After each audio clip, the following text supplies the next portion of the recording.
هو الذي بعث في الأميين رسولا منهم يتلو عليهم آياته ويزكيهم ويعلمهم الكتاب والحكمة وإن كانوا من قبل لفي ضلال مبين۔ بہت بہت مبارکباد آپ تمام منتظمین کو کہ اس وقت اس پرآشوب دور میں کہ جہاں پر انفارمیشن اور معلومات کی بھرمار ہے، ان معلومات میں سے آپ کسی ایسے علم کی جستجو میں نکلنے کی کوشش کر رہے ہیں جو یقیناً قول حضور محمد مصطفیٰ صلی اللہ علیہ وآلہ وسلم کے مطابق ہر تسلیم ہو جانے والے کے لیے فریضہ ہے کہ وہ علم کو حاصل کرے۔ وہ علم ہے، اور وہ علم ایسا علم ہے کہ جو علم دنیاوی، اخروی، بیرونی اور اندرونی ہر جہت کی تاریکی کو دور کرے۔ کمال یہ ہے کہ جیسا کہ ابھی انتظار بھائی نے بیان کیا، خوش نصیب ہیں کہ اس وقت میں ہمارے پاس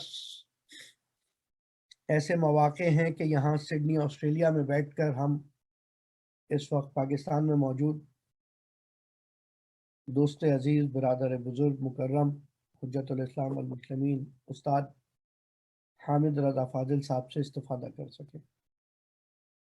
لیکن اس سے پہلے 2 منٹ کے لیے صرف یہ گفتگو میں بیان کرتا چلوں کہ دیکھیں، علم یا عقلی ہے یا نقلی ہے، اور علوم عقلیہ بھی اگر عقلی محض ہیں اور صرف کیلکولیشنز کی حد تک ہیں، نتیجہ نہیں دے پا رہے تو بیکار ہے۔ اور صدر المتعلقین ملا صدر علیہ الرحمہ کا نقطہ انفرادی یہی ہے کہ انہوں نے علوم نقلی و عقلی و کشف و عرفان عملی ہر چیز کو سامنے رکھتے ہوئے پھر اس کے بعد اسی فلسفے کے قدیم اصولوں کو مرتب کرتے ہوئے ذہن انسانی میں موجود سوالوں کو نقل و عقل دونوں کی روشنی میں حل کرنے کی کوشش کی۔ اور ظاہراً آغا فاضل یہاں موجود ہیں جو کہ بیان کریں گے آپ کے سامنے۔ کبھی کبھی کہتے ہیں کہ ڈونٹ جج books by cover but some times you have to جج۔ یقین کریں، میں مبارکباد پیش کرتا ہوں ادارہ ہست و نیست کو اور خود استاد حامد رضا فاضل صاحب کو۔ انتہائی دیدہ زیب، بہت خوبصورت کتاب، اندر جو کتاب کے مضمون ہے، جو کتاب کے اندر مکتوب ہے، اس سے بالا تر اس کی جذابیت بھی بہت اچھی ہے، اور بہت ضرورت ہے اس وقت میں کہ جب ہر کوئی علم کا ڈنگا بجا رہا ہے، علم کا ڈھول بجا رہا ہے، اصطلاحات کی ڈگڈگی بجا رہا ہے، وہاں پر حکمت کی بات کی جا سکے۔ اور حکمت الہیہ کی جو اصطلاح ہے، جو ٹرم ہے، در حقیقت وہ ابن سینا علیہ الرحمہ کی ہے، الراسخون فی حکمت المتعالیہ۔ اور یقیناً آپ سب افراد اگر اس راہ میں آگے بڑھتے ہیں اور راسخ رہتے ہیں حکمت متعالی کی راہ میں، تو ان افراد میں سے ہوں گے جن کو ابو علی سینا نے رازداران معرفت کہا تھا۔ لیکن اس راہ میں استاد کا ہونا بہت ضروری ہے، سیلف اسٹڈی سے یہ آپ کو کہیں نہیں پہنچا سکتی۔ اور اسی حوالے سے استاد حامد رضا فاضل صاحب موجود ہیں۔ ہوتا یہ ہے، والدین کی ذمہ داری ہے کہ وہ بچوں کے اچھے نام رکھیں، لیکن بچوں کی ذمہ داری یہ ہے کہ اپنے نام کی لاج رکھیں۔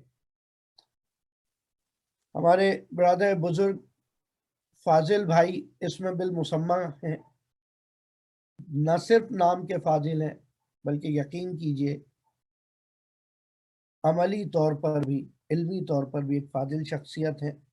میرے بزرگوار ہمارے مدرسے کے معتبر سینئر طلاب میں سے ہمیشہ ان کا نام گنا جاتا رہا، اور فلسفہ و عرفان میں انہوں نے اسپیشلائز کیا،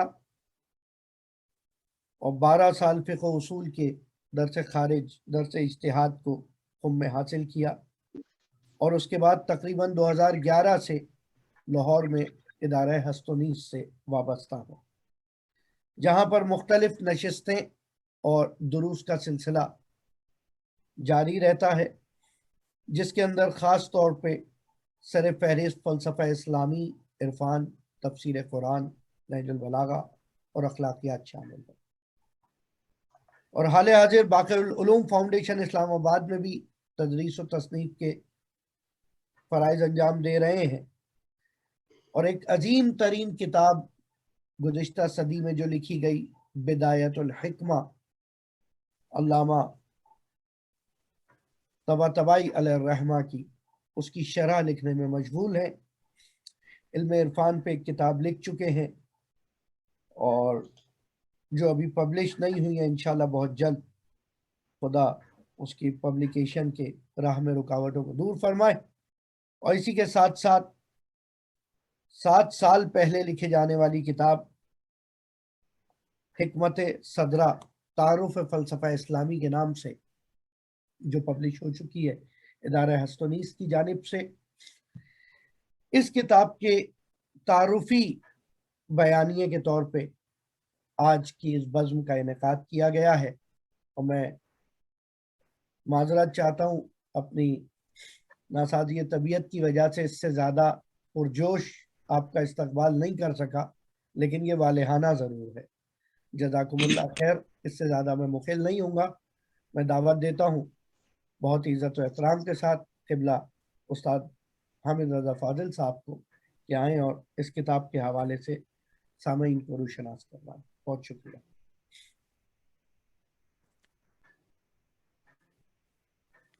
السلام علیکم۔ وعلیکم السلام۔ اعوذ باللہ من الشیطان اللعین الرجیم، بسم اللہ الرحمن الرحیم، وبہ نستعین وہو خیر ناصر و معین۔ سب سے پہلے میں تمام دوستوں، بزرگوں اور احباب کی خدمت میں ہدیہ تبریک پیش کرتا ہوں، اور تمام دوستوں کا شکریہ بھی ادا کرتا ہوں، خاص طور پر محترم جناب مولانا شعیب نقوی صاحب کا کہ جنہوں نے کچھ مقدماتی گفتگو فرمائی ہے، تو اللہ پاک محمد و آل محمد کے صدقے میں ان کی توفیقات خیر میں اضافہ فرمائے۔ آج کی اس نشست کے بنیادی طور پر 3 سوالات ہیں۔ ہم نے ان 3 سوالوں کے جواب دینے ہیں، یا ان 3 سوالوں کے جوابات کو واضح کرنا ہے۔ سب سے پہلا سوال یہ ہے کہ فلسفہ کیا ہے؟ دوسرا سوال یہ ہے کہ ملا صدرہ کا فلسفہ کیا ہے؟ تیسرا سوال یہ ہے کہ ہم فلسفہ کیوں پڑھیں؟ یہ 3 سوال ہیں جو ہر شخص کے ذہن میں آ سکتے ہیں۔ تو اگر کسی نے کوئی کتاب پڑھنی ہے تو کتاب پڑھنے سے پہلے جو کچھ اس کتاب میں لکھا گیا ہے، یا جس علم کے متعلق وہ کتاب ہے، تو اس علم کا ایک خاکہ اور ایک اجمالی تعارف کہ جو آپ کو کتاب کو پڑھنے کی طرف ترغیب دلائے، اس کا ہونا ضروری ہے۔ تو ہم اس کتاب کی جذابیت کے لیے ان 3 سوالوں کے جوابات دیں گے۔ سب سے پہلا سوال یہ ہے کہ فلسفہ کیا ہے؟ دیکھیں، قدماء میں جب فلسفہ کا لفظ استعمال کیا جاتا تھا تو فلسفہ دراصل یونانی لفظ فیلوسوفیا سے اس کو اخذ کیا گیا ہے، جس کے بارے میں ہم نے اس کتاب کے پہلے چیپٹر میں اس کو اچھے اور مختصر الفاظ میں ہم نے بیان کیا ہے کہ فلسفہ کا معنی دانائی سے محبت کرنے والا یا علم و دانش سے محبت کو فلسفہ کہا جاتا ہے۔ یہ اس کا لغوی معنی ہے۔ تو کوئی بھی لفظ ہے تو سب سے پہلے ہم نے یہ دیکھنا ہے کہ لغت میں اس کا کیا معنی ہے۔ لغوی معنی کو مد نظر رکھ کے اس کے متعلق آگے جو تحقیق کی جاتی ہے، تو اگر وہ لغوی معنی مد نظر نہیں ہوگا تو پڑھنے والے کے ذہن میں یہ سوال آ سکتا ہے کہ یہ جو گفتگو کی جا رہی ہے، یہ گفتگو اس لفظ کے ظاہر سے بہت ہی فاصلہ رکھتی ہے۔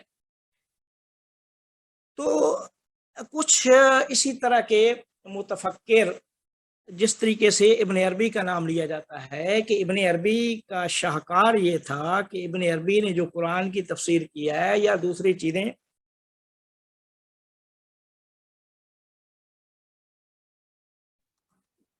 ان دوسری الفاظ میں جو قرآن سے اس نے لیے ہیں، تو سب سے پہلے اس لفظ کا لغت میں معنی کرتے ہیں اور اس معنی سے پھر لفظ کی گہرائی میں جانے کی کوشش کرتے ہیں۔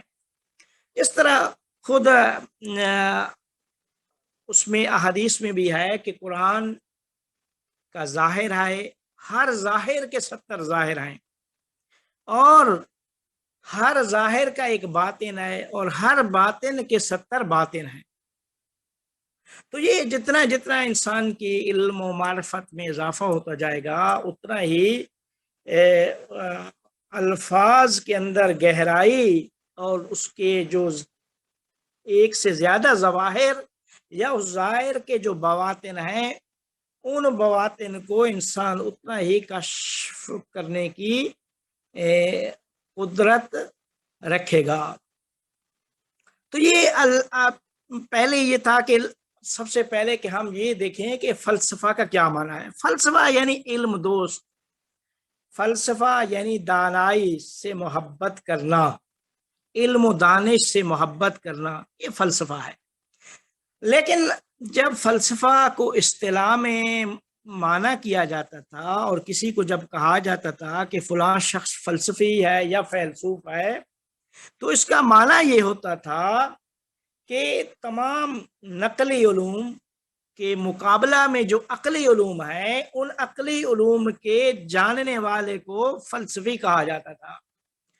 اچھا، نقلی علوم کا یہ مطلب نہیں ہے کہ ایک اصلی کے مقابلے میں نقلی ہے۔ نقلی وہ جو جس طریقے سے علم فقہ ہے، علم لغت ہے، یہ سارے کے سارے علم نحو صرف، یہ نقل ہوئے ہیں علم، ان کو علوم نقلی کہا جاتا ہے۔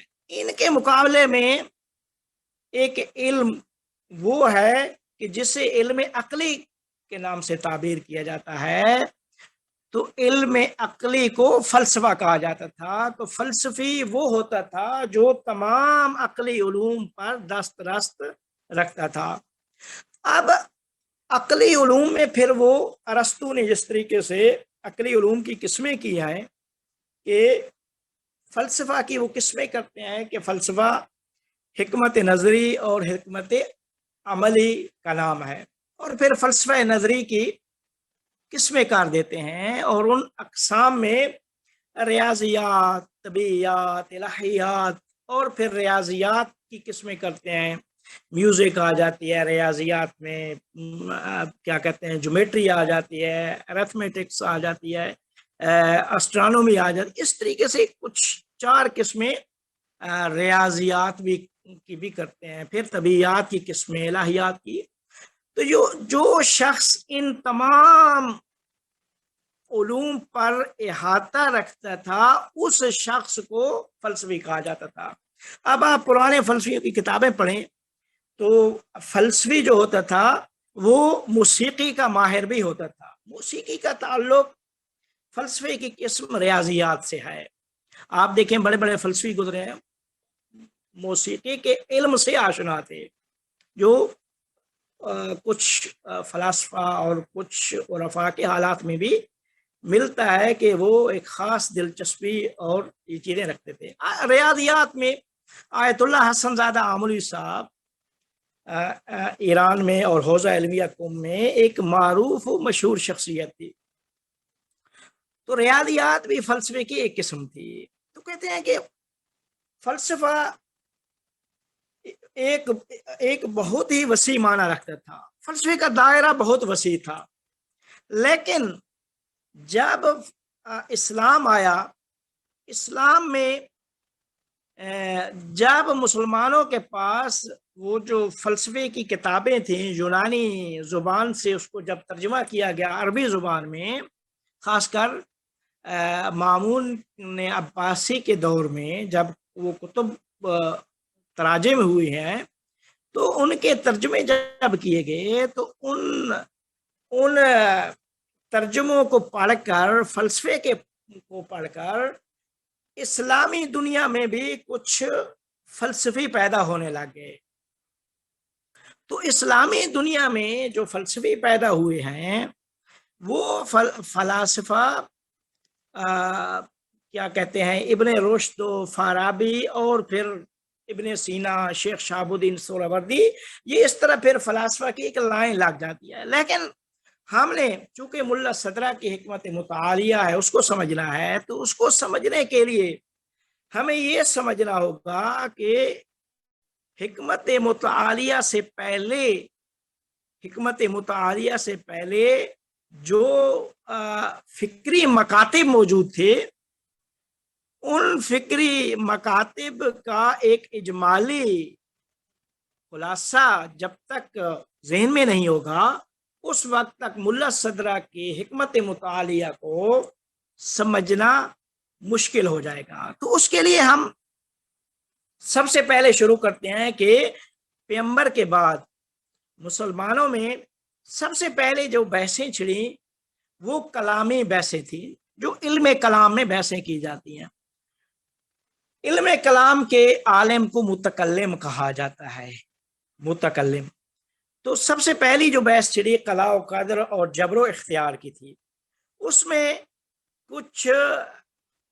کچھ متفکر تھے اور انہوں نے کچھ مکاتب اپنے تشکیل دیے۔ تو کچھ گروہ جو وجود میں آئے، ان گروہوں میں ایک گروہ معتزلہ کا تھا، ایک اشاعرہ اور ایک امامیہ۔ یہ تین بڑے گروہ جو صدر اسلام میں وجود میں آئے تھے کہ جن کا اختلاف ہوا تھا کلامی مباحث میں۔ سب سے پہلا مسئلہ جو قضاء و قدر کا مسئلہ تھا، جبر و اختیار کا مسئلہ تھا۔ معتزلہ کی ایک فکر تھی، اشاعرہ کی دوسری فکر تھی، امامیہ نے آ کے کہا لا جبر ولا تفویض بل امر بین الامرین۔ اچھا، متکلم، چونکہ متکلم ایک سب سے پہلے یہ ہوتا ہے کہ متکلم مسلم ہے، مسلمان ہے، تو اس نے اپنے اسلامی عقیدے کا دفاع کرنا ہے۔ اسلامی عقیدے کا دفاع کرنے کے لیے سب سے پہلے متکلم یہ دیکھے گا قرآن میں کیا آیا ہے، پیغمبر کی حدیث میں کیا آیا ہے، اہل البیت کے فرامین میں کیا آیا ہے۔ جو کچھ آیا ہے دلیل بھی ویسے ہی انہی کے مطابق لائے گا۔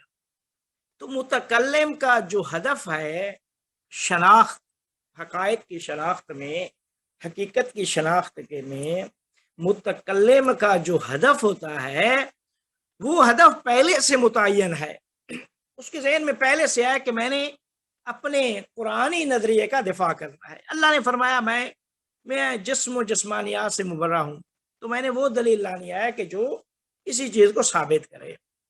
اللہ نے فرمایا میں واحد ہوں، تو وہی دلیل لانی ہے کہ جو وحدانیت کے ساتھ سازگار ہو۔ تو متکلم کا ہدف پہلے سے متعین ہوتا ہے، اس متعین شدہ ہدف کو لے کر آگے بڑھتا ہے۔ تو صدر اسلام میں مسلمان بہت سارے، یہ 3 بڑے فرقے وجود میں آئے، اور اس مسلمانوں کے اذہان پر یہ ایک خاص اسلامی روح حاکم ہو گئی، اور اسی کی بنیاد پر مسلمانوں نے سوچنا شروع کیا۔ تو یہ مسلمان اسی کلامی ذہن سے چیزوں کو دیکھتے تھے۔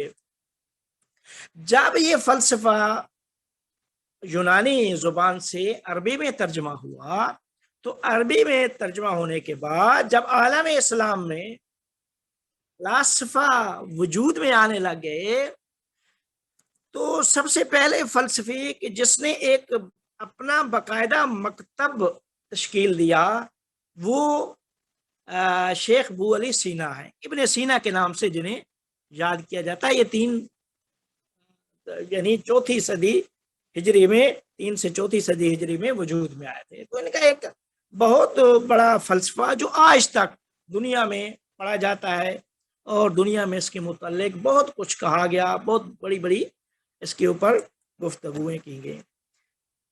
اب ابن سینا کا جو فلسفہ تھا، اس کی بنیاد خالص عقل تھی۔ خالص عقل کو مد نظر رکھ کر وہ سوچتے تھے، اور خالص وہ عقلی جو ریاضیات 2 جمع 2 والی وہ عقل، یا اس 2 جمع 2 تک جو پہنچائے، وہ ایک خالص کیا کہتے ہیں عقل کی بنیاد پر اس روش سے چیزوں کو سوچتے تھے، چیزوں کو دیکھتے تھے۔ ان کا کوئی سروکار نہیں ہوتا تھا کہ میں یہ جو دلیل آگے لاؤں گا یہ خدا کو ثابت کرے گی یا نہیں کرے گی، اس کے وجود کو ثابت کرے گی یا نہیں کرے گی۔ ہدف پہلے سے متعین نہیں ہے۔ تو فرق بھی فلسفہ اور کلام میں فرق یہ ہے کہ فلسفی کا ہدف پہلے سے متعین نہیں ہوتا۔ فلسفی کائنات کی حقیقت جاننا چاہتا ہے، شناخت درک کرنا چاہتا ہے حقیقت کو۔ تو حقیقت کو درک کرنے کے لیے خالص عقلی دلیلوں پہ تکیہ کرتا ہے، خالص عقلی دلیلوں پہ تکیہ کرتا ہے۔ تو ابن سینا کا جو سارے کا سارا فلسفہ ہے، وہ خالص عقل کی بنیاد سے اس نے سوچ کے اپنا فلسفہ تشکیل دیا۔ اس وجہ سے دیکھتے ہیں ہم خالص عقل کی بنیاد پہ ترتیب دیے گئے فلسفے میں بہت سارے ابہامات رہ گئے کہ جو بہت ساری کلامی بحثوں سے ٹکراتے تھے، یا قرآن و احادیث سے ٹکراتے تھے، کہ جو ایک پھر ابن سینا کے ساتھ بہت بڑا ہنگامہ پھر کھڑا ہو گیا۔ امام غزالی نے، دوسرے لوگوں نے ان کو کافر کہا۔ مثال کے طور پہ علم اللہ تعالیٰ کائنات کا عالم ہے، ٹھیک ہے، اللہ تعالیٰ کائنات میں کلیات ہیں، جزیات ہیں، اللہ سب چیزوں کا عالم ہے۔